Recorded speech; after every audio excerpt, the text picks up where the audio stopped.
মাছের টোলা ভিজা দাও।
সম্মানিত বন্ধুগণ, আপনাদের সকলের প্রতি শান্তি। শুরু করছি ঈশার কোরআন পাঠ। সকল প্রশংসা জগৎসমূহের প্রতিপালক আল্লাহর জন্য, সকল পবিত্রতা জগৎসমূহের প্রতিপালক আল্লাহর জন্য। ইলহামদাতা আল্লাহ, আপনি পবিত্র। আমার রব, আমি আপনার আশ্রয় প্রার্থনা করি শয়তানের প্ররোচনা হইতে। আমার রব, আমি আরও আশ্রয় প্রার্থনা করি আমার নিকট উহাদের উপস্থিতি হইতে। দয়াময় পরম দয়ালু আল্লাহর নামে আরম্ভ করিতেছি 40 নম্বর সূরা মুমিন, আয়াত 51 থেকে। 40 নম্বর সূরা মুমিন আয়াত 51 থেকে। আল্লাহ বলছেন, ইন্না লানানসুরু রুসুলানা ওয়াল্লাযীনা আমানু ফিল হায়াতিদ দুনিয়া ওয়া ইয়াওমা ইয়াকুমুল আশহাদ। নিশ্চয়ই আমি আমার রাসূলগণকে ও মুমিনদেরকে সাহায্য করিব পার্থিব জীবনে, মানে দুনিয়ার জীবনে, এবং যেই দিন সাক্ষীগণ দণ্ডায়মান হইবে সেই দিনও।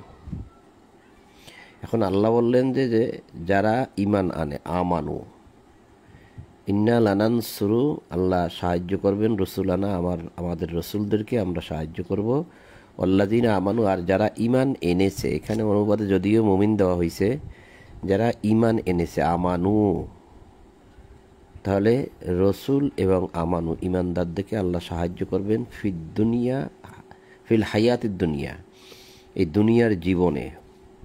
ফিদ দুনিয়া বলা হয়নি, ফিদ দুনিয়া হলে দুনিয়ায়, বলা হয়েছে ফিল হায়াতিদ দুনিয়া, দুনিয়ার হায়াতে, মানে দুনিয়ার জীবনে, এই দুনিয়ার জীবনে সাহায্য করবেন। ওয়ায়াউম ইয়াকুলুল আশহাদ, এবং সাক্ষীগণ যেদিন দণ্ডায়মান হবে, অর্থাৎ উপস্থিত হবে বিচার দিবসে, সেই দিনও। তো এখন এখানে শর্তরা কি পেলাম আমি? আমানু, যারা ইমান এনেছে তাদেরকে সাহায্য করবে। এখন ইমান আনলেই তো আবার হয় না, ইমানের বাস্তবায়ন করতে হয়, ইমানের বাস্তবায়ন করতে হয়। ইমানের বাস্তবায়ন করলেই কেবল সে আমানু মানে বিশ্বাসী হয়। এখন ইমানের বাস্তবায়ন না করলে সে কিন্তু ইমানদার হয় না। ইয়াউমা লা ইয়ানফাউ যালিমিনা মাযিরাতুহুম ওয়ালা হুমুল লাআনাতু ওয়ালা হুম সুউদ্দার। যেদিন জালিমদের ওজর আপত্তি কোনো কাজে আসবে না, আর উহাদের জন্য রহিয়াছে লানত, এবং উহাদের জন্য রহিয়াছে নিকৃষ্ট আবাস। সেই দিনের কথা বলা হচ্ছে। আমি অবশ্যই মূসাকে দান করিয়াছিলাম পথ নির্দেশ, এবং বানি ইসরাইলকে উত্তরাধিকারী করিয়াছিলাম সেই কিতাবের। মূসাকে যে কিতাব দেওয়া হয়েছিল ইসরায়েলের পুত্রগণকে, সেই কিতাবের উত্তরাধিকারী করা হয়েছিল। ও আওরাসনা, সেই কিতাবের ওয়ারিশ করা হয়েছিল বানি ইসরাঈলা আল কিতাব, সেই কিতাবের। তো মূসাকে আল্লাহ কি দিলেন? হুদা। ওয়ালাকাদ আতাইনা মূসাল হুদা, মূসাকে দিয়েছিলাম আমরা হুদা অর্থাৎ হেদায়েত। যেমন আমরা শুরুতেই পড়ে আসছি কোরআনে যে আলিফ লাম মিম যালিকাল কিতাবুল লা রাইবা ফিহি হুদাল লিল মুত্তাকিন, এই যে সেই হুদা। তো মুত্তাকিদের জন্য এই কিতাব হচ্ছে একটি হুদা, হেদায়েত। তো ঠিক আল্লাহ বললেন যে মূসাকেও দিয়েছিলাম আমি হুদা কিতাব। এই যে কিতাব কার জন্য? বানি ইসরাইল, ইসরায়েলের পুত্রদের জন্য। ইসরায়েল কারা, ইসরায়েলের পুত্র কারা, এ নিয়ে অনেক আলোচনা আছে, অনেক রকম তর্ক আছে, বিতর্ক আছে, মতভেদ আছে। তো সেদিকে আমরা এখন আর না যাই। পথ নির্দেশ ও উপদেশ স্বরূপ বোধশক্তি সম্পন্ন লোকদের জন্য ওই কিতাবটা দেওয়া হয়েছিল। আর মূসাকে যে কিতাব দেওয়া হয়েছিল আমাদেরকে কিন্তু সেই একই কিতাব। আমাদের এই কিতাবকে মূসার কিতাব সত্যায়ন করে, ওই কিতাবকে এই কিতাব সত্যায়ন করে, অর্থাৎ সাপোর্ট করে। উভয় কিতাব একই, অর্থাৎ মূসার কিতাবের মধ্যে যে বিধান আর আমাদের এই কিতাবের মধ্যে বিধান একই বিধান। ইতিহাস বেশি এটার মধ্যে, যেহেতু মূসার সম্পূর্ণ ইতিহাসটা এই কিতাবের মধ্যে টানতে হয়েছে, কিন্তু এই কিতাবের ইতিহাস তো আর ওই কিতাবে টানা যায় নাই, কারণ সেটা তো আগে। বিধানরূপে সব এক। অতএব তুমি ধৈর্য ধারণ করো, নিশ্চয়ই আল্লাহর প্রতিশ্রুতি সত্য। তুমি তোমার ত্রুটির জন্য ক্ষমা প্রার্থনা করো এবং তোমার প্রতিপালকের প্রশংসা, পবিত্রতা, মহিমা ঘোষণা করো সকাল ও সন্ধ্যায়। অসাব্বিহ বিহামদি, সাব্বি করো অর্থাৎ পবিত্রতা ঘোষণা করো। বিহামদ, হামদি করো, হামদ করো অর্থাৎ প্রশংসা করো। রব্বিকা, তোমার রবের। বিল আশিয়্যি ওয়াল ইবকার, আশিয়্যি মানে ঈশায়, ইবকার মানে সকালে, প্রত্যুষে, ভোরে। ভাবুন তো, সম্মানিত উপস্থিতি, দর্শক শ্রোতাবিন্দু, সাব্বি করো। তা আমি কি সাব্বি করলাম না? আমি কি বললাম না সুবহানাল্লাহ রাব্বিল আলামিন, অর্থাৎ বাংলায় বলেছি। কি ছিল সেটা? সকল পবিত্রতা জগৎসমূহের প্রতিপালক আল্লাহর জন্য। আমি কি এটা বলিনি? কখন কখন বলেছি? আশিয়ে বিল আশিয়ে, এশায় বলেছি, ঈশায় বলেছি এটা। তারপরে বলছি, তারপর আল্লাহ বলছে বিহামদি, হামদ করো অর্থাৎ প্রশংসা করো। তো আপনি ভাবুন তো, আমি কি প্রশংসা করিনি? আমি কি বলিনি সকল প্রশংসা জগৎসমূহের প্রতিপালক আল্লাহর জন্য বলেছি? কখন করতে বলছে? আশিয়ে, ঈশায় আমি করেছি। অল ইবকার, সকালে করতে বলছে। আমি কি সকালে এই দুইটা বাক্য পাঠ করিনি? ভাবুন মিলে যায় কিনা দেখুন। আমি এই বিধানের বাইরে আছি নাকি বিধানের মধ্যে আছি? ভাবার বিষয়। ফাসবির ইন্না ওয়াদাল্লাহি হাক্কুন, তুমি ধৈর্য ধারণ করো, নিশ্চয় আল্লাহর প্রতিশ্রুতি সত্য। ওয়াদাল্লাহি হাক্কুন, আল্লাহর ওয়াদা, ওয়াদাল্লাহ আল্লাহর ওয়াদা, হক সত্য। অস্তাগফিরলি জাম্বিকা, তুমি তোমার ভুলের জন্য, অপরাধের জন্য ক্ষমা প্রার্থনা করো। অস্তাগফির, ক্ষমা চাও। তুমি, এ বাংলা অনুবাদ দেখেন, তুমি তোমার ত্রুটির জন্য ক্ষমা প্রার্থনা করো। রাসূলকে আল্লাহ বলছেন যে তুমি তোমার ভুলের জন্য ক্ষমা চাও। তাহলে আপনি আমি কি করি? ক্ষমা চাই কি? এবং তোমার প্রতিপালকের, এই যে রব্বিকা, তোমার প্রতিপালকের প্রশংসা, পবিত্রতা, মহিমা ঘোষণা করো সকাল ও সন্ধ্যায়। এই যে সন্ধ্যায় লেখছে, এই সন্ধ্যা শব্দের আরবিটা কিন্তু এখানে আশিয়ে। এই আশিয়ে শব্দের অর্থ কিন্তু ঈশা। এখন যেহেতু সমাজে একটা ঈশার ওক্ত আছে, সেটা আর একটু পরে, তাই সেজন্যই এখানে কিন্তু ঈশা শব্দটা দেয় নাই। তারা চিন্তা ভাবনা করে এটা দিয়েছে সন্ধ্যায়। আর ঈশার সময়টা কিন্তু শুরু হয়ে গেছে অলরেডি, যদিও সমাজের লোক এটা জানে না। সূর্য অস্তমিত সময় থেকেই কিন্তু সেটা শুরু, কিন্তু জানে না। হয়তো আমি এরকমভাবে বললে যারা জানে না তারা আমাকে পাগল বলবে, কারণ তারা বলবে এটা মাগরিব, ঈশা হয়েছে আরও পরে। এইটাই তো জেনে আসছে, এইটাই বলবে, কিন্তু কোরআন কিন্তু সেটা বলে না। ইন্নাল্লাযীনা জাদিলুনা ফি আয়াতিল্লাহি বিগাইরি সুলতানিন আতাহুম, সুলতানিন আতাহুম, যাহারা নিজেদের নিকট কোনো দলিল না থাকা সত্ত্বেও, না থাকিলেও আল্লাহর আয়াত সম্পর্কে বিতর্কে লিপ্ত হয়। ফি আয়াতিল্লাহ, আল্লাহর আয়াত, আয়াত সম্বন্ধে তর্ক করে। নিজেদের নিকট নাই কোনো দলিল, এই যে দলিল, সুলতান, কোনো দলিল নাই, কোনো সুলতান নাই, কোনো প্রমাণ নাই, না থাকা সত্ত্বেও আল্লাহর আয়াত সম্পর্কে যারা তর্ক করে, তাদের অন্তরে আছে কেবল অহংকার, যাহারা এই ব্যাপারে সফল কাম হইবে না। যাহাদের ফি সুদুরি, এই সুদুরিহিম তাদের সদরের মধ্যে, তাদের বুকের মধ্যে, তাদের অন্তরের মধ্যে আছে কেবল অহংকার।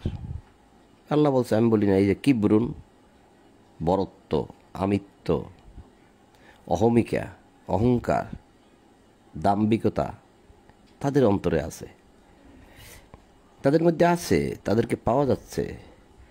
যখনই আপনি তর্ক বিতর্ক শুরু করে দেবেন, আপনি যতই ভালো ভালো কথা বলেন, যতই আপনি সুন্দর সুন্দর বুঝিয়ে বুঝিয়ে কথা বলবেন, তারা এক পর্যায়ে রাগ হয়ে যাবে, এক পর্যায়ে আপনাকে বের করে দিবে, এক পর্যায়ে আপনাকে তুচ্ছ তাচ্ছিল্য করে কথা বলবে, রাগারাগি করবে, গালাগালিও করবে। এরকমও আছে, পাওয়া যাচ্ছে, গালাগালিও করে। অথচ তার কাছে কোনো চূড়ান্ত দলিল নাই, সুলতান নাই, দলিল নাই। এই যে দলিল, দলিল নাই, অথচ সে আল্লাহর আয়াত নিয়ে, ফি আয়াতিল্লাহ, আল্লাহর আয়াত নিয়ে তর্ক করে। ইউজাদিলুনা ফি আয়াতিল্লাহ ইনফি সুদুরিহিম ইল্লা কিবরুন, তাদের অন্তরে আছে কেবল অহংকার। এই অহংকার থাকার কারণেই সে তর্ক করতে পারে, নিজেকে নিজে বড় মনে করে, নিজে যেটা বলেছে তো বলেছে, সেটাই মানতে হবে, সেটাই ঠিক, এরকম একটা ভাব প্রকাশ করে। বিবালিগিহি, যারা এই ব্যাপারে সফলকাম হবে না, সফল হয়নি। এদের মধ্যে আমি যাদেরকে চিনি, যারা এর অধিকারী, এই ইজ্জতের অধিকারী, সম্মান চায়, বরত্ব দেখিয়েছে, বিশেষ করে যদি বলি তাহলে এরকমও একটু বলতে হয় যে আমার সাথে সম্পর্ক ছিন্ন করেছে, প্রচুর কথাবার্তা হওয়া সত্ত্বেও সম্পর্ক ছিন্ন করেছে। কিন্তু তারা এখন এতটাই অপমানিত, মানুষ তাদেরকে এতটাই ঘৃণা করে যা বলার মতো না। তার যথেষ্ট প্রমাণ আবার ইউটিউবেও পাওয়া যায়। শেষ পর্যন্ত তারা হাত জোর করে ক্ষমাও চাচ্ছে, এরকমও দেখা যাচ্ছে। যদিও কথাগুলো এভাবে বলা উচিত না, কিন্তু এখানে আমার এই বক্তব্য শুনেন যে এমন অনেক মানুষ আছে যারা তাদের বক্তব্য শুনেছেন, সেই ক্ষমার দৃশ্য দেখেছেন, সেই জন্য আর একটু বুঝিয়ে বললাম। তো এটা তো আমাদের হওয়া উচিত ছিল না। তাদেরকে বলেছিলাম যে ভাই আসুন, আপনি আমি একসাথে থাকি, আমরা সবাই একসাথে থাকি। আপনার মতভেদ ভিন্ন হোক, আমার মতভেদ ভিন্ন হোক, আপনি একটা বুঝছেন, আমি এটা বুঝিনি, আবার আমি একটা বুঝছি, আপনি এটা বুঝেন না, ঠিক আছে, অসুবিধা নেই, আমরা একসাথে থাকি। আল্লাহ একসময় আমাদেরকে সব কিছু জানিয়ে দিবেন। কিন্তু না, একদম পুরোপুরিভাবে সম্পর্ক ছিন্ন করে আলাদা হয়ে যায়। শেষ পর্যন্ত এখন দেখলাম তাদের সাথে এই লোকেরা সম্পর্ক ছিন্ন করে একা করে দিল। আমার কাছে কেমন যেন মনে হয় সবই আল্লাহ লীলা খেলা, এবং এই কোরআনের আয়াতের সাথে, এই ইতিহাসের সাথে, এই কথার সাথে সব মিলে যাচ্ছে কাকতালীয়ভাবে। আল্লাহ বলছেন যারা আল্লাহর আয়াত নিয়ে তর্ক করে, অথচ তাদের কাছে সেরকম কোনো চূড়ান্ত দলিল নাই, তাদের অন্তরে আছে কেবল অহংকার, যে ব্যাপারে তারা মোটেই সফল হবে না, হয়নি। ফাস্তাইজ বিল্লাহ, অতএব তুমি আল্লাহর নিকট আশ্রয় চাও, আল্লাহর কাছে আশ্রয় চাও, অতএব আল্লাহর শরণাপন্ন হও। ইন্নাহু হুয়াস সামিউল বাসির, তিনি তো সর্বশ্রোতা, সর্বদ্রষ্টা, তিনি সব শোনেন এবং সব জানেন, সব দেখেন। মানে তিনি সব দেখেন, বাসির, বিষয়ে তিনি দৃষ্টিশক্তি রাখেন। লা খালকুস সামাওয়াতি ওয়াল আরদি আকবারু মিন খালকিন নাসি ওয়ালাকিন্না আকসারান নাসি লা ইয়ালামুন। মানব সৃজন, লা খালকুস সামাওয়াত, নাকি এই সামাওয়াত সৃজন কঠিন, বড় কোনটা? আকবারু মিনান নাস, আকবারু মিন খালকিন নাস, অর্থাৎ আকাশ সৃষ্টি করা আর পৃথিবী সৃষ্টি করা, এই দুটাকে সৃষ্টি করা কি কঠিন, বড়, নাকি মানুষ সৃষ্টি করা বড়? আল্লাহ বলছেন যে মানব সৃজন অপেক্ষা আকাশমণ্ডলীয় পৃথিবী সৃষ্টি তো কঠিন, এটাই তো বড়। এই নবমণ্ডল, ভূমণ্ডল স্থির রাখা, এই পৃথিবীর মধ্যে এত কিছু সৃষ্টি করা, আবার পৃথিবীকে স্থির রাখা, আর শুধু একটা মানুষ, দুইটার মধ্যে কোনটা বড়? আল্লাহ বলছে যে ওগুলোই তো বড়। কিন্তু অধিকাংশ মানুষ এটাও জানে না। জানবে কোথা থেকে? মানুষ তো চিন্তাই করে না।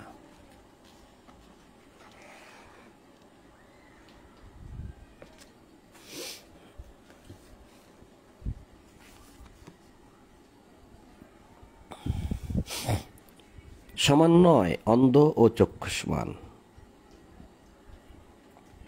অন্ধ ও চক্ষুষ্মান সমান নয়, আসলে তো সমান নয়। যে চক্ষু, যার চক্ষু আছে সে আর যে অন্ধ, সে কি সমান? এবং যাহারা ঈমান আনে, সৎকর্ম করে, এবং যাহারা দুষ্কৃতি পরায়ণ, তাহলে তারাও সমান নয়। যারা ঈমান আনে তারা থাকবে আল্লাহর ছায়াতলে, আর যারা এরকমভাবে অহংকার করে, আল্লাহর আয়াত নিয়ে তর্ক করে, দুষ্কৃতি করে, তারা তো থাকবে না আল্লাহর ছায়াতলে, তাহলে সমান নয়। তোমরা অল্পই উপদেশ গ্রহণ করিয়া থাকো, কিয়ামত অবশ্যম্ভাবী, ইহাতে কোনো সন্দেহ নাই, কিন্তু অধিকাংশ লোক বিশ্বাস করে না।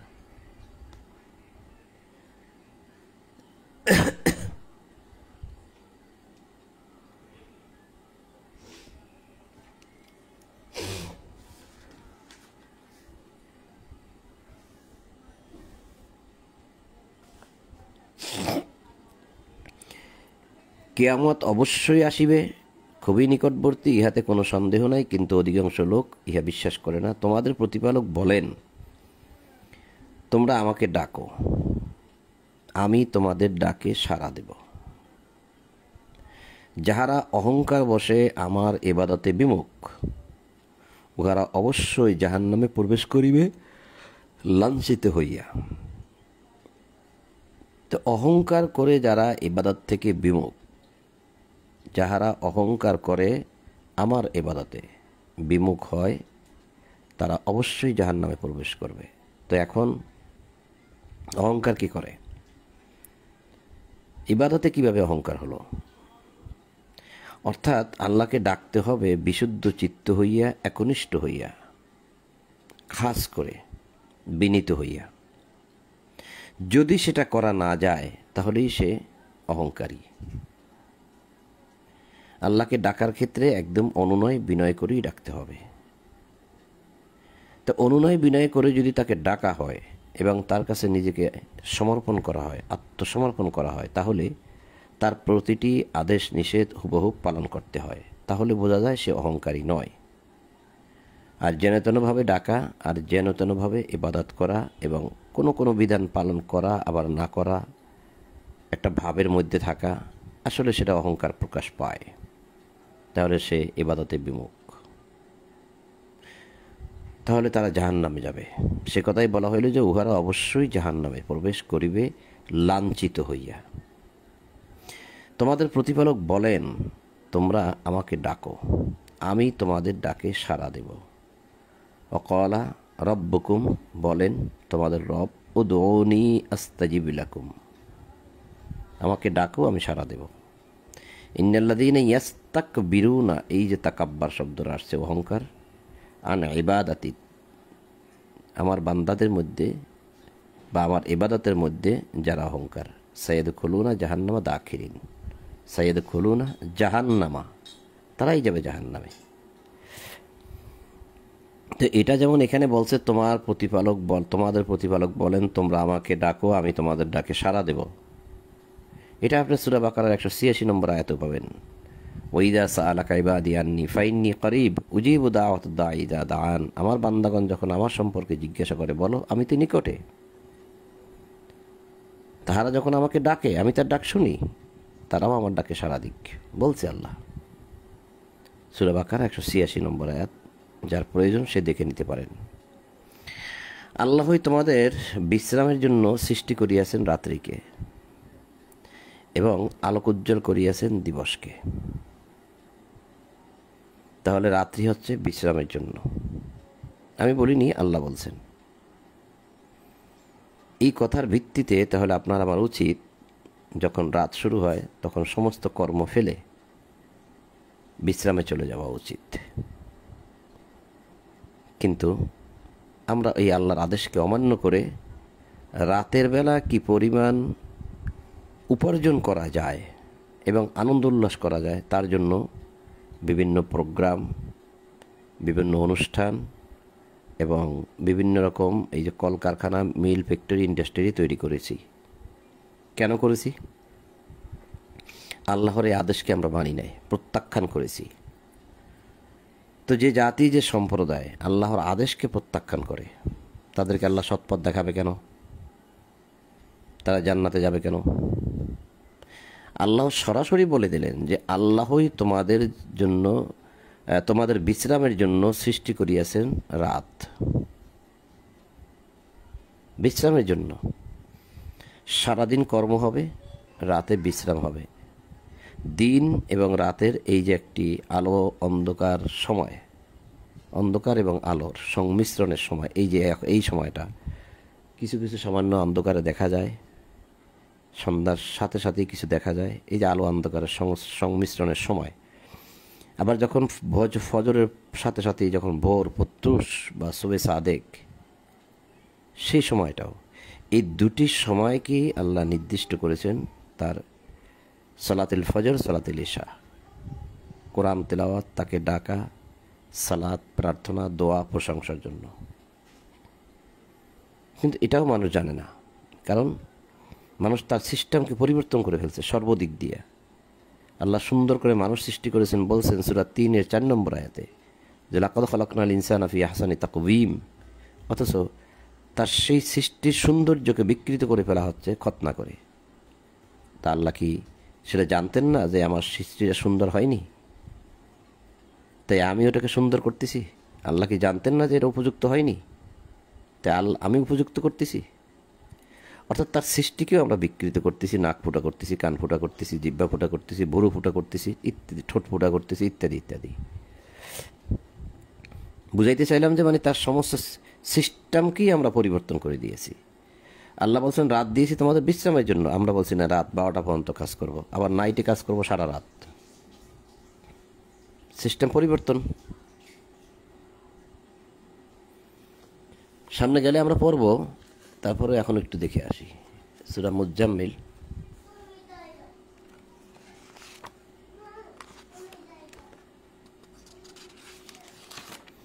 এটা হচ্ছে সূরা মুজ্জাম্মিল, 73 নম্বর সূরা মুজ্জাম্মিল। এর শুরুটা হচ্ছে এখান থেকে, বলছেন আল্লাহ বিসমিল্লাহির রহমানির রহিম, ইয়া আইয়ুহাল মুজাম্মিল, হে বস্ত্রাবৃত, বস্ত্রাবৃত অর্থাৎ বস্ত্র দ্বারা আবৃত ব্যক্তি, অর্থাৎ বস্ত্র দ্বারা ঢেকে থাকা ব্যক্তি বা চাদর কম্বল পেঁচিয়ে মুড়িয়ে থাকা ব্যক্তি, যারা যে কাজটা রাত্রবেলায় হয় বেশি, যে কোনো মানুষ বস্ত্র দ্বারা, বস্ত্র মানে কাপড় চোপড়, কম্বল খাতা চাদর ইত্যাদি, এগুলো দিয়ে পেঁচিয়ে থাকা মুড়িয়ে দিয়ে যে ব্যক্তি শয়নে যায়, শুয়ে থাকে, তাকে বলা হয় বস্ত্রাবৃত। হে মুজাম্মিল, বস্ত্রাবৃত। কুম, ওঠো। তার মানে তুমি তো রাত্রবেলা ঘুমাবে, তোমাকে দেওয়া হয়েছে রাত দেওয়া হয়েছে ঘুমের জন্য। এখন রাত্রে তুমি কি করবে? ঘুম তো গেলে, এবার ওঠো। কুম, এই যে কুম, ওঠো, উঠতে বলছে। আপনি বললেন যে এখানে কুম তো ওঠো নাই, এই আয়াতের মধ্যে ওঠো নাই, ওই আয়াতে দিছে জাগরণ করো। রাত্রবেলা ঘুমিয়ে আসো, জাগরণ করো। মানে জাগরণ করবেন কিভাবে যদি না ওঠেন? তাহলে এর পরের সূরার প্রমাণটা নিয়ে নেন, একদম সরাসরি আছে। এই যে পরের সূরা ৭৪ নম্বর সূরা, এখানেও দিছে ইয়া আইয়ুহাল মুদ্দাসসির, হে বস্ত্রাচ্ছাদিত, বস্ত্র আচ্ছাদিত, বস্ত্র দ্বারা ঢেকে থাকা মানুষ। কুম ফাআনজির, কুম ফাআনজির, ওঠো আর সতর্ক করো। এই যে ওঠো, দেখা যাচ্ছে ওঠো 1 নম্বর আয়াতে, 2 নম্বর আয়াতে কুম, ওঠো, ফাআনজির, অতঃপর সতর্ক করো। তাহলে এই কুম শব্দের অর্থ কিন্তু সরাসরি ওঠা। আমি লিখি নাই, লেখা আছে, দেখে নিতে পারেন। তাহলে যেখানে ছিলাম সেখানে যদি যাই, সূরা মুজাম্মিলের এই যে ইয়া আইয়ুহাল মুজাম্মিল, হে বস্ত্রাবৃত, কুম, ওঠো। কখন উঠবে? আল-লাইল, রাত্রবেলা। রাত দিয়েছি বিশ্রামের জন্য, এখন রাতে তুমি বিশ্রাম করেছো, এখন ওঠো। কি করবে ওঠে? আচ্ছা, কতটুকু সময়? ইল্লা কালিলা, কিছু অংশ ব্যতীত ওঠো। নিসফাহু, অথবা তুমি অর্ধেক রাত পর্যন্ত উঠে জাগ্রত থাকবে, অর্ধেক রাত। আবিনকুস মিনহু কালিলা, অথবা তার চেয়ে কিছু কম। আউজিদ আলাইহি, অথবা বাড়াও, আরও যদি বাড়াইতে ইচ্ছা করে বাড়াও। কি করবে রাতে উঠে? অরাত্তিল কোরআন তারতিলা, কোরআন তারতিলের সাথে তেলাওয়াত করো, বুঝে বুঝে কোরআন পড়ো। ধীরে ধীরে ঠান্ডা মস্তিষ্কে কোরআন নিয়ে চিন্তা ভাবনা করো, গবেষণা করো। রাত্রবেলা হচ্ছে উপযুক্ত সময় গবেষণার। এই যে লেখা আছে, আবৃত্তি করো, কোরআন আবৃত্তি করো ধীরে ধীরে ও সুস্পষ্টভাবে, সুবিন্যস্তভাবে, বুঝে বুঝে ধীরে ধীরে কোরআন পাঠ করো। ইন্না সানুলকি আলাইকা কওলান সাকিলা, আমি তোমার প্রতি অবতীর্ণ করিতেছি গুরুভার বাণী, অর্থাৎ গুরুত্বপূর্ণ বাণী। এখন সেটা রাত্রবেলা কেন উঠতে বললেন?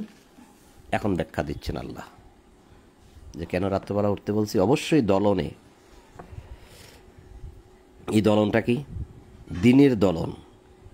দলনে মলনে, কাজে কর্মে, দিনের ব্যস্ততায় এটা সম্ভব না। কেন? এই যে দিবা ভাগে তোমার জন্য রহিয়াছে দীর্ঘ কর্ম ব্যস্ততা।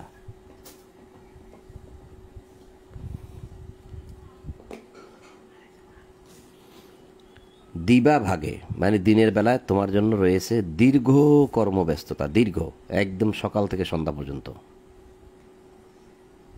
তাহলে এই দিবা ভাগে অর্থাৎ দিনের বেলায়, এই দিনের বেলায় যে দলন হবে, মলন হবে, অর্থাৎ নিজেকে একাকার করে দিতে হবে মাঠে ঘাটে, কাজে কর্মে। কি পরিমাণ যে মানুষ এই কাজকর্মের জন্য একাকার হয় তা মিল, ফ্যাক্টরি, ইন্ডাস্ট্রি, গ্যারেজে এবং বিভিন্ন ফ্যাক্টরিতে গেলে দেখা যায় যে মানুষের চেহারা চেনাও যায় না। আর যারা মাঠে কাজ করেন, খেতে খামারে কাজ করেন, তাদের অবস্থাও ঠিক তাই হয়। তা আল্লাহ বলছে এই দিনের বেলার এই যে কাজকর্ম, এর চেয়ে রাত্রিকালের উত্থান মানে রাত্রে ওঠাটা প্রবলতার এবং বাকুস্ফোরণের সঠিক। অর্থাৎ দিনের চেয়ে রাত্রের ওঠাটা বাকুস্ফোরণ অর্থাৎ বাককে স্ফোরণ করা, অর্থাৎ তোমার বাক শক্তি মানে কথাবার্তা বোঝা বলা, এটা উপযুক্ত সময়। দিনের চেয়ে রাত্রে উঠে এটাকে ভালোভাবে বুঝে বুঝে কোরআনটাকে পড়া বোঝা, এটা একটা রাত হচ্ছে উপযুক্ত সময়, নিরিবিলি। কারণ এই যে দিবাভাগে তোমার জন্য রয়েছে দীর্ঘ কর্ম ব্যস্ততা। দিবাভাগে মানে দিনের বেলায়। সুতরাং তুমি তোমার প্রতিপালকের নাম স্মরণ করো। ওয়াইদ কুরিসমা, এই ইসেম, ওয়াইদ কুর স্মরণ, ইসেম করো তার নাম, রব্বিকা তোমার রবের নাম তুমি স্মরণ করো। অতাবাত্তাল ইলাইহি তাবতিলা, একনিষ্ঠভাবে তাহাতে তুমি মগ্ন হও। কখন? রাত্রবেলা। তাহলে আমি এটা যেটা দেখাইতে চাইছিলাম সেটা আপনাদেরকে দেখালাম, এইটাই যে দিন দিয়েছেন আল্লাহ। শুধু এটা না, আর অসংখ্য জায়গায় আছে। এটা আমি কয়েকবার আগেও দেখাইছি আপনাদেরকে, অনেকবার দেখাইছি। দেখাইতে আসলে সময় চলে যায়। আবার সময় চলে গেলেও একটা বিষয় কিন্তু ক্লিয়ার হওয়া যায় যে আল্লাহ কি বলছেন আর আমরা কি করছি, সে বিষয়টা ক্লিয়ার হওয়া যায়। এই যে সূরা বনী ইসরাইল আয়াত ৭৯, এখানে বলছে বাংলা অনুবাদে রাত্রির কিছু অংশে তাহাজ্জুদ কায়েম করিবে। এখানে যে তাহাজ্জুদ শব্দটা আছে আর এই যে কায়েম শব্দটা আছে, দেখবেন এই তাহাজ্জুদের সাথে কায়েম শব্দটা কিন্তু নাই। এখানে কিন্তু আবার তাহাজ্জুদের নামাজ পড়িবে এই কথা অনুবাদে দেওয়া হয়নি, কিন্তু কোনো কোনো অনুবাদে আবার সেটাও দেওয়া হয়েছে। বলছে তাহাজ্জুদ কায়েম করিবে, কায়েম কিন্তু নাই। দেখেন আপনি আরবিটার দিকে খেয়াল করে, যে অমিনাল লাইলি ফাতাহাজ্জাত বিহি, নাই কায়েম নাই। অমিনাল লাইল ফাতাহাজ্জাত বিহি নাফিলাতাল্লাকা আসা আইয়াব আসাকা রব্বুকা মাকামাম মাহমুদা, এখানে কোথাও কায়েম নাই। তাহলে অমিনাল লাইলি ফাতাহাজ্জাত বিহি, রাতের কিছু অংশ, ফাতাহাজ্জাত জাগ্রত থাকো, বিহি উহা নিয়ে। উহাটা কি? এই যে কোরআন আল ফজর, কোরআন হচ্ছে নাউন আর বিহি হচ্ছে সর্বনাম, প্রোনাউন। নাউন প্রোনাউন, নাম সর্বনাম। উপরে যে কোরআন শব্দ বলা হয়েছে সেটা হচ্ছে নাম, আর বিহি এটা সর্বনাম দ্বারা বোঝানো হয়েছে যে রাতের কিছু অংশে বা রাত থেকে যে সময়টা পাওয়া যায় সে সময়টায় ফাতাহাজ্জাত জাগ্রত থাকবে, বিহি উহা নিয়ে, এই কোরআন নিয়ে রাত জাগ্রত থাকতে বলছে। তো এখন এই বিষয়টা অনেক জায়গার থেকে আমি অনেক রকম দেখাইছি, হয়তো কেউ আমলে নিয়েছেন, কেউ হয়তো চিন্তা ভাবনা করছেন, কেউ হয়তো ভাবছেন হয়তো যে না এটা সম্ভব না।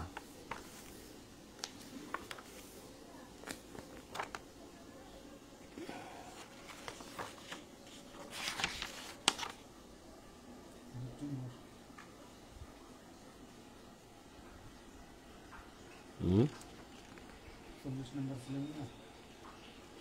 জুমারের ও না, সেটা না।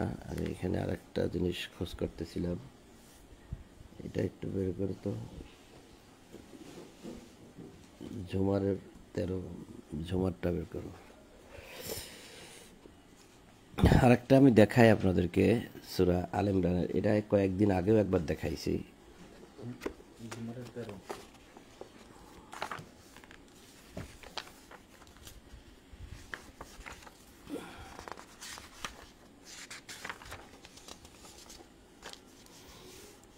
এখানে সূরা আল ইমরানের 113-তে বলছে আল্লাহ, তাহারা সকলে একরকম নয়, কিতাবীদের মধ্যে অবিচলিত একদল আছে, তাহারা রাত্রিকালে, এই রাত্রি শব্দটা দেখানোর জন্য এনেছি যে তারা রাত্রিকালে আল্লাহর আয়াত সমূহ তেলাওয়াত করে এবং সিজদা করে, অর্থাৎ আনুগত্য প্রকাশ করে। সিজদা করে না মানে তারা আল্লাহর প্রতি আনুগত্য প্রকাশ করেই তারা রাত্রবেলা আল্লাহর আয়াত তেলাওয়াত করে। এই যে আয়াত সমূহ তেলাওয়াত করে কখন? রাত্রিকালে। এই যে রাত্রিকালে। তাহলে সূরা মুজ্জাম্মিলে দেখলাম যে রাত্রে ওঠো, জাগরণ করো কিছু অংশ এবং কোরআন পাঠ করো ধীরে ধীরে, বুঝে বুঝে। দিনের বেলা এটা তোমার পক্ষে সম্ভব না, বড় কষ্টকর বিষয়, কাজকর্ম আছে।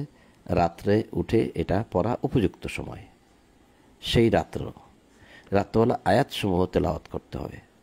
তো আলহামদুলিল্লাহ, প্রশংসা আল্লাহর জন্য যে এই কাজটা বর্তমানে আমাদের দ্বারা হচ্ছে প্রতিটা দিন রাত্রে, প্রতিটা রাত্রে, একটা রাত্রেও আমরা থেমে নেই। এখানে একটা ছিল, কেন ভুলে গেলাম এটা। আচ্ছা, আল ইমরানের 13 বাই করো তো, 113, আল ইমরানের 113। তাহলে আমি যেটা দেখাইলাম যে রাত্রবেলা কোরআন পাঠ করতে হয় বুঝে বুঝে, ধীরে ধীরে, যেটা আমরা সূরা বনী ইসরাঈল থেকেও দেখে আসলাম, আল ইমরান থেকে দেখে আসলাম। কই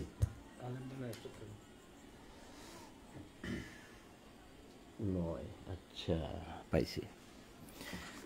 তো যেটা আমরা যে সূরা পড়তেছিলাম 40 নম্বর সূরা, তার আগের সূরায় অর্থাৎ 39-এর 9 নম্বর আয়াত, সূরা জুমারের 9 নম্বর আয়াত, সেখানেও কিন্তু এরকম কথাটা বলা হয়েছে।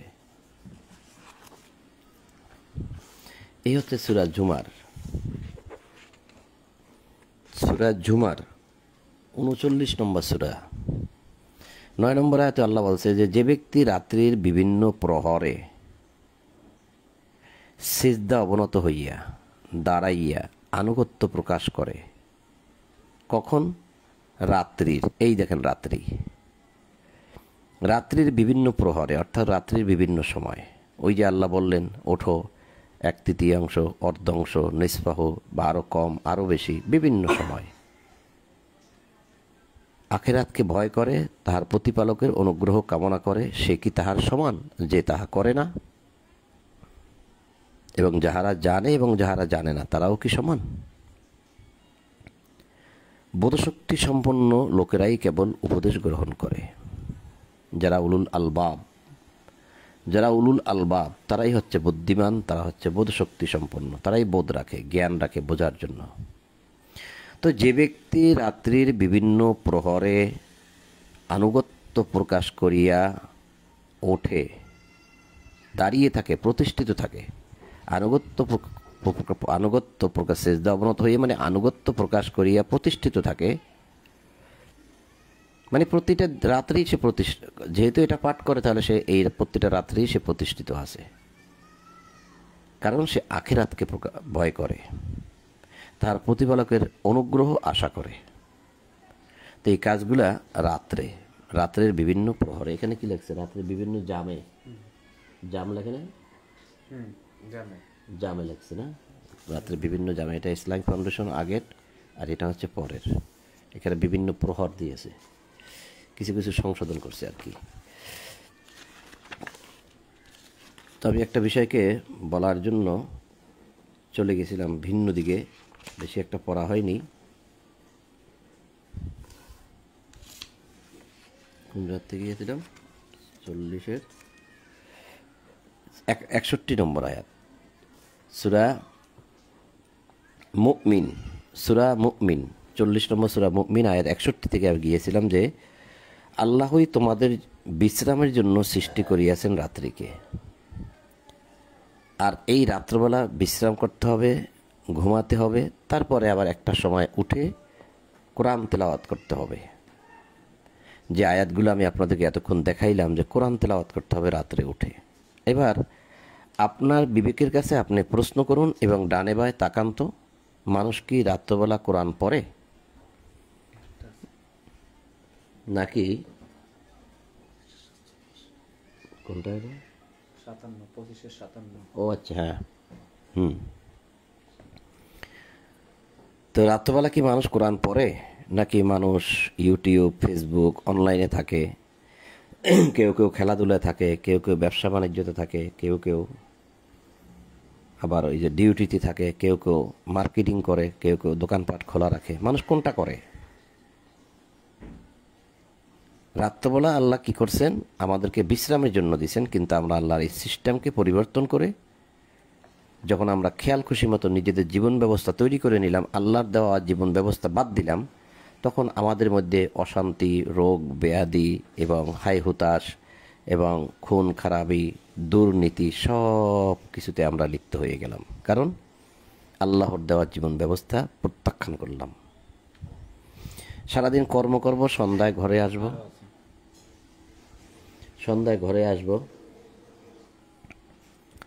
এবং সন্ধ্যার পরে আল্লাহর কিতাব নিয়ে বসে যেতে হবে। এটা ছিল আল্লাহর একটা সিস্টেম। কিন্তু আমরা আল্লাহর এই সিস্টেমের মধ্যে নেই। এবার আসেন যে আল্লাহই তোমাদের বিশ্রামের জন্য সৃষ্টি করিয়াছেন রাত এবং আলোক উজ্জ্বল করিয়াছেন দিবস। দিবসকে আল্লাহ বলছে আলো, আলোক উজ্জ্বল। যখন সূর্যটা ওঠে নেয়, ভোর হলো বা শোবে সাদেক হলো, সূর্য ওঠে নেয়, তাহলে সে সময়টা কি আলোক উজ্জ্বল নয়? সে সময়টাকে কিছু দেখা যায় না? তা আল্লাহ বলছেন যে যে আলোক উজ্জ্বল করিয়াছেন দিন, দিবস। তাহলে তো সূর্য ওঠার আগেই দিন শুরু, যেহেতু সে সময়টা আলো দেখা যায়। ঠিক তাই যদি হয়, তাহলে যখন এই সূর্যটা ডুবে যায়, দেখবেন মাগরিবের আজান দেয়, সূর্যটা ডুবে গেলেই তারপরেও তো আলো থাকে, তাহলে সেটাও তো দিন। দুটোটা স্থানই তো দিন। তাহলে আমি কি করে বলতে পারি যে সূর্য ডোবার সাথে সাথে রাতের মধ্যে পড়ে যায়? কখনোই আল্লাহ বলেননি। আল্লাহ বলছে যে দিন হচ্ছে অন্ধকার। অন্য অন্য আয়াত আবার যেতে হবে, আমার অনেকগুলো আয়াতে যেতে হবে। দিন সরি আল্লাহ বলছে রাত হচ্ছে অন্ধকার আর দিন হচ্ছে আলোকময়। তো অনেকগুলো আয়াতে আবার যেতে হবে, তাই যাচ্ছি না। এখান থেকে শুধু এটা আমরা বুঝতে পারি যে আল্লাহ রাতকে করেছেন বিশ্রামের জন্য এবং দিনকে করেছেন আলোক উজ্জ্বল। আল্লাহ তো মানুষের প্রতি অনুগ্রহশীল, কিন্তু অধিকাংশ মানুষ কৃতজ্ঞতা প্রকাশ করে না। তাহলে দিন যদি আলোক উজ্জ্বল হয়, তাহলে সন্ধ্যার পরে কিছুক্ষণ সময় যে আলোটা থাকে, যে আলোয় মানুষকে দেখতে পায়, দূরের বস্তু কিছু কিছু দেখা যায়, তাহলে সেটাও আলো, সেটাও দিনের অংশ থেকে গেল। পুরোপুরি যখন অন্ধকার হয়ে যাবে, তারপরে হবে রাত। আর এটাও শতসিদ্ধ কথা যে দেখবেন সন্ধ্যা 7টার সময়ও কিন্তু লোকেরা বলে, টেলিভিশনের খবরেও বলে যে এখন সন্ধ্যা 7টার খবর বা সন্ধ্যা 7টার সংবাদ প্রচার করা হচ্ছে। ওই 7টার সময়টাকে কিন্তু রাত বলে না, লোকেরাও বলে না, বিজ্ঞানও বলে না, সায়েন্সও বলে না।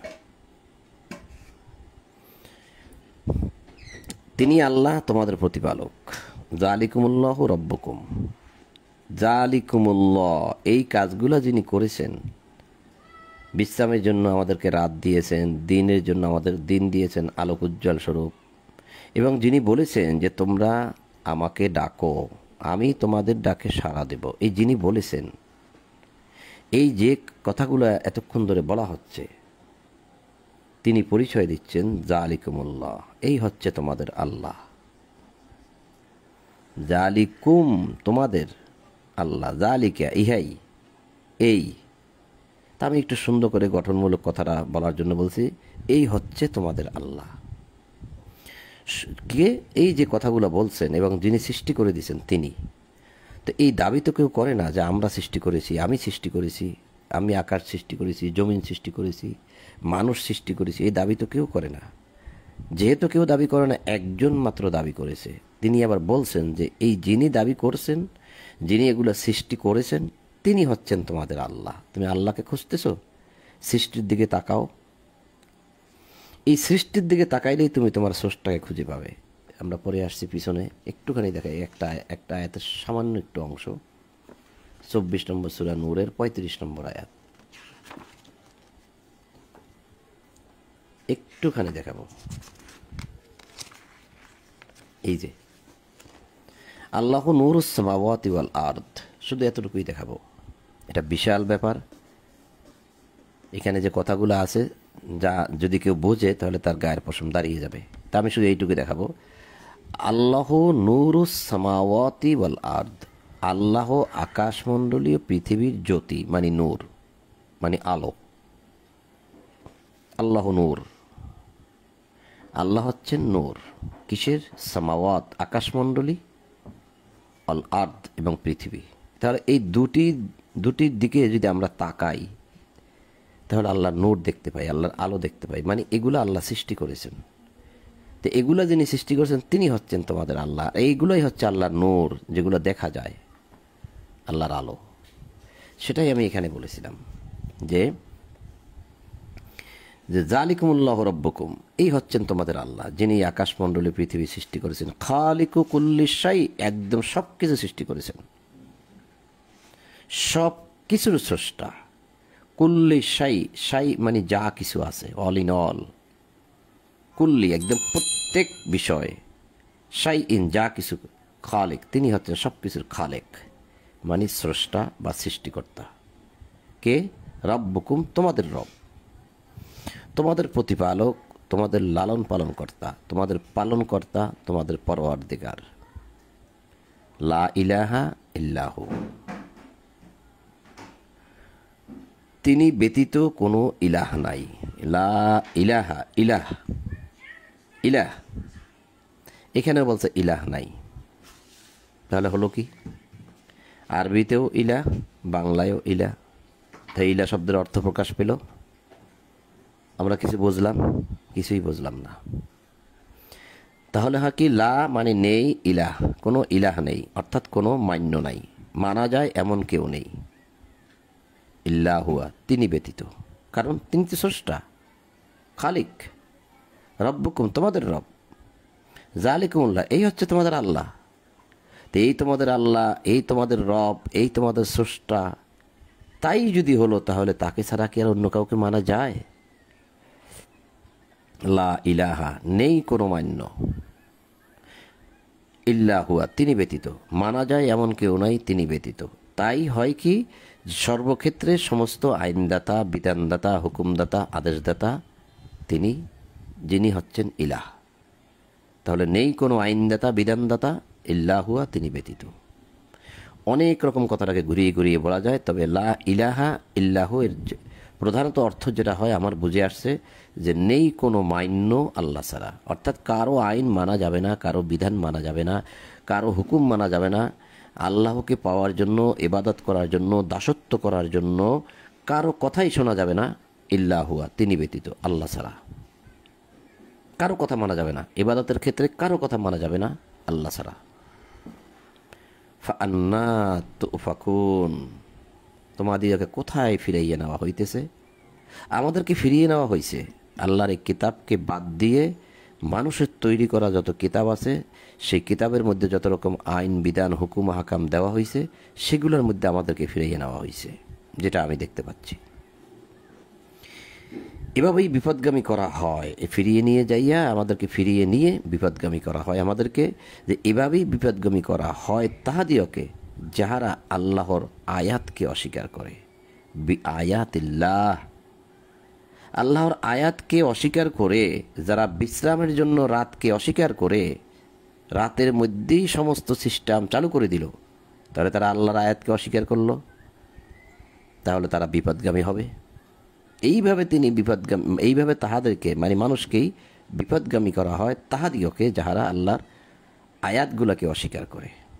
বি আয়াতিনা, আয়াতিল্লাহ, আয়াত, এই আয়াতের মধ্যে নাই মানুষ আয়াত পড়বেও না, সকালেও নয়, সন্ধ্যায়ও নয়। সকালে কেউ কেউ পড়ে, রিডিং পড়ে বুঝে বুঝে, আর মাদ্রাসাগুলোতে হাফেজরা রিডিং পড়ে। এছাড়া আর সকালেতে মানুষ ঘুমিয়েই থাকে, নামাজ পড়ে, আর উঠেই কীভাবে তাড়াতাড়ি কর্মস্থলে যাবে সেই চিন্তা। তা আয়াত পড়বে কোন সময়? তো যারা আল্লাহর আয়াত থেকে দূরে থাকে তারাই এই সিস্টেম চালু করেছে, রাত যে বিশ্রামের জন্য না, রাতেও কাজ করতে হবে, আমাদের সমৃদ্ধ হতে হবে, আমাদের রাতেও কাজ করতে হবে। আমাদের অনেক টাকা পয়সা দরকার, দিনের বেলা টাকা কাজ করে সেগুলা অর্জন করা সম্ভব হচ্ছে না, আমাদের রাতেও করতে হবে। আল্লাহ সিস্টেম, আল্লাহর পদ্ধতি সব পাল্টিয়ে দিয়েছি আমরা, যার জন্য আমরা পথভ্রষ্ট হয়ে রয়েছি। এরপরে আল্লাহ বলছেন যে আল্লাহ কই তোমাদের জন্য পৃথিবীকে করিয়েছেন বাস উপযোগী। বসবাস করার উপযুক্ত স্থান কোনটা? পৃথিবী। আল্লাহ যেখানে বলে দিলেন যে পৃথিবীকে করেছেন তিনি বাস উপযোগী, তাহলে মঙ্গল গ্রহে মানুষ বসবাস করতে পারে? চাঁদের গ্রহ, চাঁদের দেশে কি মানুষ বসবাস করতে পারে? অন্য কোনো গ্রহে কি মানুষ বসবাস করতে পারে? তাহলে কোন থ্রু থেকে, কোন সোর্স থেকে, কোন জ্ঞান থেকে, কোন বিজ্ঞান থেকে বলা হচ্ছে যে পৃথিবীর বাহিরেও অন্য অন্য গ্রহে মানুষ আছে? যখন কথাগুলো পত্রপত্রিকায় দেখি, বিভিন্ন খবরে দেখি, বিভিন্ন জায়গায় মানুষ বলা বলি করে, তখন শুধু আমার হাস্য পায়। এই সমস্ত আয়াত যেহেতু আমি পড়ে গেছি, তখন আমার হাসি আসে যে হায় রে বোকার দল। পৃথিবী কি করেছেন আল্লাহ বাস উপযোগী? এখানে একটি সূর্য দিয়েছেন, যে সূর্যটা ঘুরে ঘুরে এই পৃথিবীবাসীকে বিরামহীনভাবে আলো দিয়ে যাচ্ছে। আর কোন গ্রহে এইভাবে আলো দিয়ে যাচ্ছে? কোনো সন্ধান কি তোমরা পেয়েছো? এখানে গরম ঠান্ডার মিশ্রণ আছে। এখানে এই পৃথিবীতে আছে কত রকম গাছপালা, তরু লতা, খাদ্য, আনাম, পশু পাখি, এবং আছে সমুদ্রের মধ্যে কত খাদ্য আমাদের জন্য। কোথায় রাখছেন আল্লাহ? আল্লাহ কি বলছেন কোথাও যেগুলো আমি অন্য অন্য গ্রহেও রেখেছি? আল্লাহুল্লাযী জাআলা লাকুমুল আরদ ক্বারারা ওয়াস সামাআ বিনাআ ওয়া সাওয়ারাকুম ফাআহসানা সুওয়ারাকুম। আল্লাহ তোমাদের জন্য পৃথিবী করিয়াছেন বাস উপযোগী এবং আকাশকে করিয়াছেন ছাদ, এবং তিনি তোমাদের আকৃতি গঠন করিয়াছেন এবং তোমাদের আকৃতি করিয়াছেন সুন্দর। সুন্দর করেছেন আমাদের আকৃতি না, আমার আকৃতি এটা সুন্দর হয় নাই, আমাকে আরও সুন্দর হইতে হবে। বিভিন্ন পার্লারে গিয়ে আমাকে আরও সুন্দর হইতে হবে। কেন? আমাকে সুন্দর দিছে, কাউকে অসুন্দর দিছে। যেটা আমার কাছে অসুন্দর সেটা আল্লাহর কাছে সুন্দর। একজন কালো ব্যক্তি, একজন সুন্দর ব্যক্তি, তার অন্তর কি আছে আল্লাহ অন্তরটা দেখবেন। তা আল্লাহর দৃষ্টিতে কালো সুন্দর সবই সমান, কিন্তু আপনার আমার কাছে ভালো লাগে না, তাই আমাকে সুন্দর হইতে হবে। কেন? আল্লাহ যেটা দিয়েছে তাতে কি আমি সন্তুষ্ট থাকতে পারলাম না? না, সন্তুষ্ট না। সেই জন্যই তো এগুলো করছে। তোমাকে দান করিয়াছেন উৎকৃষ্ট রিজিক, তৈয়িবাত, ভালো রিজিক। ও রাযাকাকুম মিনাত তৈয়িবাত, তৈয়িব ভালো, ভালো রিজিক দান করেছেন তোমাদেরকে, তিনি আল্লাহ। আবার আসছে যালিকুমুল্লাহু রব্বুকুম, এই যে রিজিক দিতে পারেন সেই তো তোমার আল্লাহ। তারপর এখানে যে বলছেন যে তিনি পৃথিবীকে করেছেন তোমাদের জন্য বাস উপযোগী, আকাশকে করেছেন ছাদ, তোমাদের আকৃতি গঠন করিয়েছেন সুন্দরভাবে। এই কাজগুলা যিনি করতে পারেন, আল্লাহ বলছেন যে তিনিই তো তোমাদের আল্লাহ। তুমি আল্লাহ খুঁজতেছো, আল্লাহকে পাচ্ছ না। এই যে এগুলো কি করেছেন? কেউ কি দাবি করতেছেন যে আমি করছি? কেউ তো করে নাই। কে করলেন? যিনি করলেন তিনি দাবি করতেছেন যে তিনি আল্লাহ তোমাদের প্রতিপালক। যালিকুমুল্লাহু রব্বুকুম, রব্বুকুম ফাতাবারাকাল্লাহু রব্বুল আলামিন। জগৎ সমূহের প্রতিপালক আল্লাহ কত মহান।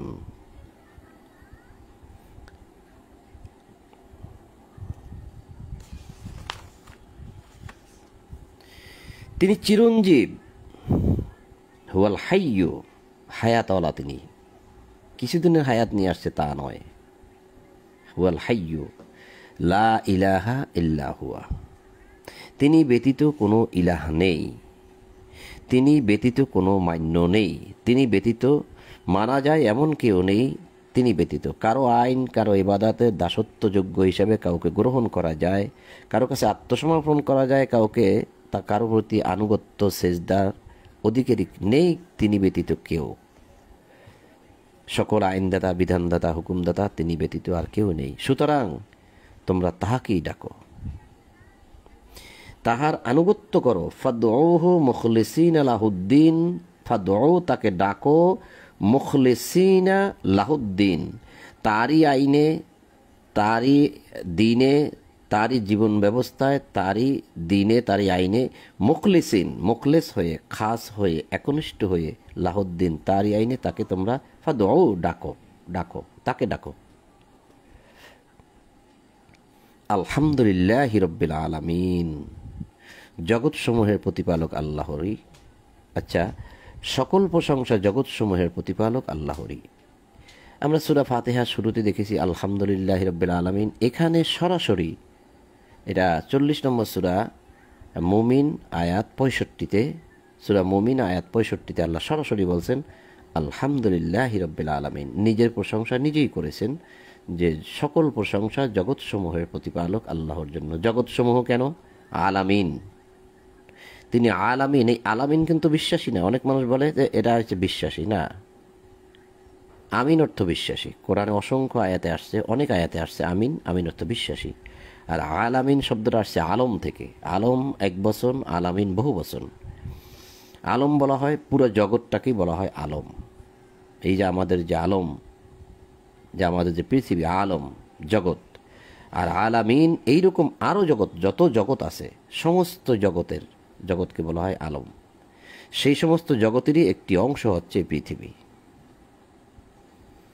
সমস্ত জগৎসমূহের যিনি রব, আলহামদুলিল্লাহ রব, যিনি রব, পালনকর্তা, যিনি এগুলো দেখভাল করেন, লালন পালন করেন, যিনি ধরে রাখেন, লিল্লাহে তারই জন্য কি আলহামদ, প্রশংসা তার জন্য। সকল প্রশংসা, আলহাম নির্দিষ্ট করা হয়েছে, যত প্রশংসা আছে সব তার জন্য। বলো, তোমরা আল্লাহ ব্যতীত যাহাদেরকে আহ্বান করো, ডেকে থাকো, আহ্বান করো মানে ডেকে থাকো, যাদেরকে ডাকে থাকো, তাহাদের ইবাদত করিতে আমাকে নিষেধ করা হয়েছে। রাসূলুল্লাহকে আল্লাহ বললেন যে তুমি বলো, তোমরা আল্লাহ ব্যতীত যাদেরকে ডাকো তাহাদের ইবাদত করিতে, তাদের দাসত্ব করতে, তাদের আইন মানতে, তাদের কথা মানতে আমাকে নিষেধ করা হয়েছে। যখন আমার প্রতিপালকের নিকট হইতে আমার নিকট সুস্পষ্ট নিদর্শন আসিয়াছে এবং আমি আদিষ্ট হইয়াছি, অর্থাৎ আমি আদেশপ্রাপ্ত হয়েছি, ও উমিরতু আদেশপ্রাপ্ত হয়েছি, যে উসলিমা লিরাব্বিল আলামিন, আমাকে আদেশ দেওয়া হয়েছে, আমি আদিষ্ট হয়েছি, আদেশপ্রাপ্ত হয়েছি যে আমি জগৎসমূহের প্রতিপালকের নিকট আত্মসমর্পণ করিব। এই আত্মসমর্পণ করার জন্যই আমাকে ও উমিরতু আদেশ দেওয়া হয়েছে। উসলিমা আত্মসমর্পণ করার জন্য। হুয়াল্লাযী খালাকা লাকুম মিন তুরাবিন সুম্মা মিন নুতফাতিন সুম্মা মিন আলাকাতিন সুম্মা ইখরিজুকুম তিফলান সুম্মা লিতাবলুগু আশুদ্দাকুম সুম্মা লিতাকুনু শুয়ুখা। তিনি তোমাদেরকে সৃষ্টি করিয়াছেন মৃত্তিকা হইতে, অর্থাৎ মাটি থেকে, পরে শুক্রবিন্দু। একজন বানালেন মাটি থেকে আদমকে, পরে আমাদেরকে বানাচ্ছেন তারই শুক্রবিন্দু হইতে। একের পর্যায়ক্রমে যত শুক্রবিন্দু আছে, এটি একটি আল্লাহর পদ্ধতি, সিস্টেম। তারপর আলাকা হইতে, আলাক এখানে হয়েছে মিন আলাকাতিন সুম্মা মিন, আচ্ছা অন্য জায়গায় আছে মুদগা। তো এই যে নুতফা অর্থাৎ সুম্মা মিন নুতফা, নুতফা অর্থাৎ শুক্রবিন্দু, সুম্মা মিন আলাকা, তারপরে সুম্মা, তারপর আলাকায়। এই আলাকা হচ্ছে যখন এই শুক্রটা মায়ের গর্ভে যায়, গর্ভথলিটা তো মনে করেন একটা গোল, ভিতরে খালি জায়গা বলের মতো, ওই বলের মধ্যে দিয়ে একটা দেয়ালের সাথে, বলের দেয়ালের সাথে, বা ওই খালি জায়গাটা গর্ভথলির একটা দেয়ালের সাথে দিয়ে ঝুলে থাকে। তখন ওই দেয়ালটা মাংসর সাথেই তো জড়িত, মায়ের গর্ভের সেই যে গর্ভস্থানটা তো মায়ের সাথে, তখন সেখান থেকে সে রক্ত মাংস ধারণ করে। যে এই যে আপনার যেটা শুক্ররা যে প্রথম যেখানে যে ঝুলে থাকে, একটু বড় হয়, বড় হয়ে ওখানে ঝুলে থাকে, এই ঝুলে থাকাটাকেই বলা হয় আলাক। তাই কিছুদিন ঝুলে থাকার পর সেটা একটা রক্তপিণ্ড, মাংসপিণ্ডে রক্তপিণ্ড থেকে মাংসপিণ্ড এরকমই হবে কিছু একটা, কারণ সেখানে তো আমরা যাইনি, দেখিনি। একটা মাংসের টুকরা হয়, দলা হয়, তখন সেটা আস্তে আস্তে বড় হয়। ওই যে ঝুলে থাকে প্রথম গিয়ে, অর্থাৎ একজন পুরুষের, অর্থাৎ একজন পুরুষ আর একজন মহিলা, দুইজন আলাদা ব্যক্তি। তাহলে পুরুষ থেকে যে শুক্রটা আসলো, সে শুক্রটা গিয়ে প্রবেশ করলো মহিলার মধ্যে প্রবেশ করে এমন একটা স্থানে গেল যেখানে হচ্ছে গর্ভথলি বলে। সে গর্ভের ভিতরে যেয়া ঠিক তার শরীরের সাথেই গর্ভের থলির একটা গোল স্থানের মধ্যে গিয়ে সে ঝুলে থেকে এখন ওই মহিলার থেকেই আপনার যত রকম রক্ত মাংস দরকার সেগুলো সে গ্রহণ করে করে সে আস্তে আস্তে বড় হইতে থাকে। শুক্রটা আসলো পুরুষ থেকে, গেল মহিলার গর্ভে। এটা হচ্ছে আলাক। তা তিনি তোমাদেরকে সৃষ্টি করিয়াছেন মৃত্তিকা হইতে, পরে শুক্রবিন্দু হইতে, তারপর আলাক হইতে, তারপরে তোমাদেরকে বাহির করেন শিশুরূপে, অতঃপর যেন তোমরা উপনীত হও তোমাদের যৌবনে, তারপর হইয়া যাও বৃদ্ধ। আর তোমাদের মধ্যে কাহারও মৃত্যু ঘটে ইহার পূর্বেই, বৃদ্ধ হওয়ার আগেই মৃত্যু ঘটে, যাহাতে তোমরা নির্ধারিত কাল প্রাপ্ত হও এবং যেন তোমরা অনুধাবন করিতে পারো। তিনি জীবন দান করেন, মৃত্যু ঘটান, এবং যখন তিনি কিছু করার স্থির করেন তখন তিনি উহার জন্য শুধু বলেন হও, আর হইয়া যায়। কুন কুন মানে হও, ফাইয়া কুন, অমনি হয়ে যায়। তো এই যে আপনার আলাকা বলছি, তারপরে এই যে আরও যেগুলো বলছি শিশুরূপে, এই কথাগুলো হয়তো আমিও যতটুকু জানি, যতটুকু শুনছি মানুষের কাছ থেকে বিভিন্ন আলোচনা এবং বিভিন্ন বই পুস্তকে তাফসিরে বা তাফসিরেও দেখেছি, তারপরে বিভিন্ন মানুষের আলোচনা থেকে যেটুকু জেনেছি শুনেছি, এটা সূরা হজের মধ্যেও আছে এবং আরও আছে, আমরা পূর্বেও পড়ে আছি, হজের মধ্যে আছে। এই তো হজের এই যে এইটার ভিতরে আছে পুরোপুরি, এগুলো গবেষণা নাম আছে, এই যে কি দেখো না, এই যে তা আছে, আরও অনেক জায়গায় আছে। হ্যাঁ, তো এগুলো নিয়ে আমি চিন্তা ভাবনা করেছি, তাই যতটুকু বুঝেছি ততটুকু বলেছি। হয়তো এখানে যদি কেউ ভুল ভ্রান্তি হয়, 5 জন এক জায়গা থাকলে একটা মতভেদ তৈরি হয়, হয়তো এখন এখানে কেউ নেই, আমি এককভাবে বলে গেছি। তারপরেও যদি বিষয়টা আমার রং হয় বা ভুল হয়, আপনারা আমাকে কমেন্টে জানাবেন, ইনশাল্লাহ আমি সংশোধন করে নেব। তা 1009 40 নম্বর সূরা মুমিনের 68 নম্বর আয়াত পর্যন্ত পাঠ করলাম ইনশাল্লাহ। তা আপনাদের সকলের প্রতি শান্তি এবং সকল 67 কথা, এটা তো 68 কই, এই পর্যন্ত পড়েছি, এটা পড়েছি তো, জীবন দান করে মৃত্যু ঘটনা, এটা পড়লাম না। তো যাই হোক, সম্মানিত উপস্থিতি, 40 নম্বর সূরা মুমিনের 68 নম্বর আয়াত পর্যন্ত পাঠ করলাম, আজ এ পর্যন্তই। তা আপনাদের সকলের প্রতি শান্তি এবং সকল প্রশংসা জগৎসমূহের প্রতিপালক আল্লাহর জন্য, এই বলেই আজ ঈশার কোরআন পাঠ এখানেই সমাপ্ত করলাম।